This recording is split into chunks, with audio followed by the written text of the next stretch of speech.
Assalamualaikum warahmatullahi wabarakatuh. Kami dari kelompok 4 akan menjelaskan tentang lembaga keuangan khusus. Sebelum itu, izinkan kami memperkenalkan diri. Perkenalkan, nama saya Andera Salwani Alam. Perkenalkan, nama saya Ahmad Syahrul Agus Salim, nomor urut 3. Perkenalkan, nama saya Nadia Naso, nomor urut 24. Sebelum itu, saya akan menjelaskan tentang pengertian lembaga keuangan khusus. Lembaga keuangan khusus terdiri dari beberapa perusahaan yang dibentuk untuk melaksanakan tugas dan fungsi yang bersifat khusus. Lembaga ini biasanya berkaitan dengan upaya mendukung program kesejahteraan masyarakat dari pemerintah. Yang pertama adalah LPI. Lembaga Pembiayaan Ekspor Indonesia adalah lembaga keuangan sui generis berstatus badan hukum yang seluruh modalnya dimiliki Negara Kesatuan Republik Indonesia.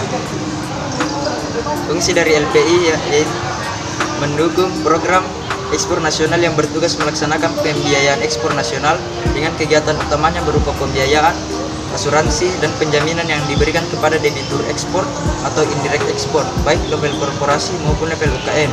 Tujuan dari pemberian pembiayaan ekspor nasional ini adalah untuk mempercepat laju pertumbuhan perdagangan luar negeri Indonesia dan meningkatkan daya saing pelaku bisnis, serta menunjang kebijakan pemerintah dalam rangka mendorong program ekspor nasional.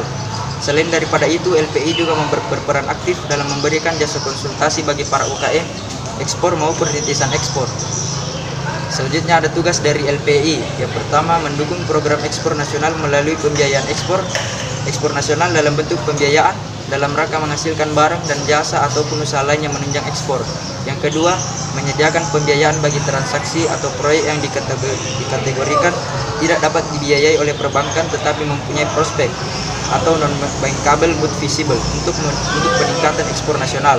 Yang ketiga, membantu mengatasi hambatan yang dihadapi oleh bank atau lembaga keuangan dalam penyediaan pembiayaan bagi eksportir yang secara komersial cukup potensial ataupun penting dalam perkembangan ekonomi. Adapun manfaat dari LPI yaitu dapat mempercepat laju pertumbuhan perdagangan luar negeri Indonesia dan meningkatkan daya saing pelaku bisnis serta menunjang kebijakan pemerintah dalam rangka mendorong program ekspor nasional. Yang kedua adalah Dana Reksa. PT Dana Reksa adalah badan usaha milik negara yang bergerak di bidang jasa keuangan. Perusahaan ini didirikan pada tahun 1976 dan melakukan kegiatan utama di bidang pasar modal dan pasar uang sebagai perusahaan pembiayaan, perantara pedagang efek, penjamin emisi efek, serta pengelolaan investasi dan reksadana. Fungsi dan tugas dari Dana Reksa: melakukan transaksi di pasar modal. PT Dana Reksa melakukan transaksi di pasar modal seperti penjualan dan pembelian saham, obligasi, dan instrumen pasar modal lainnya.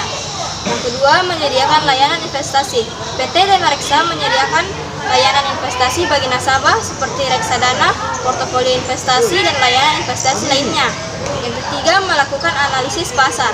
PT Dana Reksa melakukan analisis pasar dan membuat rekomendasi investasi bagi nasabah. Yang keempat, menjalankan program-program edukasi. PT Dana Reksa menjalankan program-program edukasi bagi nasabah dan masyarakat untuk memahami pasar modal dan produk investasi yang tersedia. Tujuan Dana Reksa: Dana Reksa berkomitmen untuk menciptakan anggota klaster dengan skala yang lebih besar guna menciptakan kontribusi yang signifikan bagi Indonesia. Kedepannya, hal ini diharapkan menciptakan kontribusi positif terhadap postur APBN. Manfaat Dana Reksa: turut memajukan perekonomian Indonesia dengan berperan aktif dalam industri pasar modal dan keuangan dengan jalan membantu sektor usaha dalam memasuki dunia pasar modal dan menciptakan struktur keuangan yang efektif serta meningkatkan kesadaran masyarakat mengenai pentingnya perencanaan keuangan dan investasi dengan cara mendorong keikutsertaan masyarakat untuk memiliki efek atau saham, obligasi, dan surat atau turunan efek derivatif instrumen melalui penawaran dan pengelolaan dana yang untuk kepentingan masyarakat luas.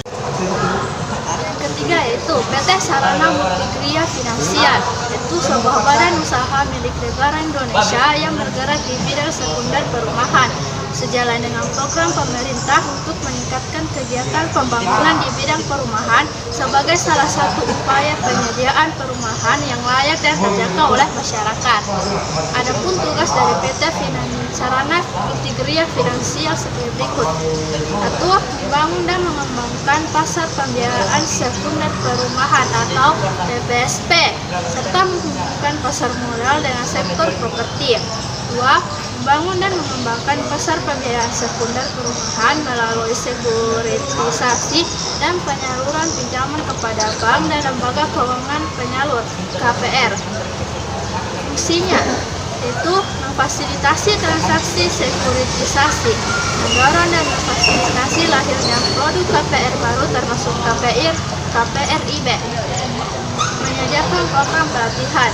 Adapun juga manfaatnya, yaitu memberikan fasilitas pembiayaan hingga 2 untuk program pembiayaan mikro perumahan atau HOM kepada nasabah PNM Mekar.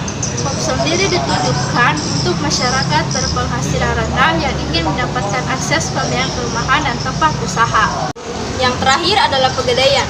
Pegadaian adalah badan usaha milik negara yang meminjamkan uang dengan menerima barang sebagai jaminan dari peminjamnya. Biasanya barang tersebut berupa perhiasan atau barang-barang rumah tangga, sertifikat rumah, dan lainnya. Tugas dan fungsi pegadaian: memberikan pembiayaan. PT Pegadaian memberikan pembiayaan badan UMKM seperti pembiayaan produksi, modal kerja, dan investasi. Yang kedua, menyediakan jasa penyimpanan. PT Pegadaian juga menyediakan jasa simpanan bagi nasabah seperti tabungan dan deposito. Yang ketiga adalah menjual produk keuangan. PT Pegadaian juga menjual produk keuangan seperti asuransi dan jaminan untuk melindungi nasabah dan membantu mereka mencapai tujuan keuangan mereka. Yang terakhir adalah memberikan edukasi tentang finansial. PT Pegadaian memiliki program edukasi finansial untuk membantu nasabah memahami produk dan layanan keuangan yang tersedia serta dapat mengelola keuangan. Sekian penjelasan dari kelompok kami, kurang dan lebihnya mohon dimaafkan. Wabillahi taufiq wal hidayah. Wassalamualaikum warahmatullahi wabarakatuh.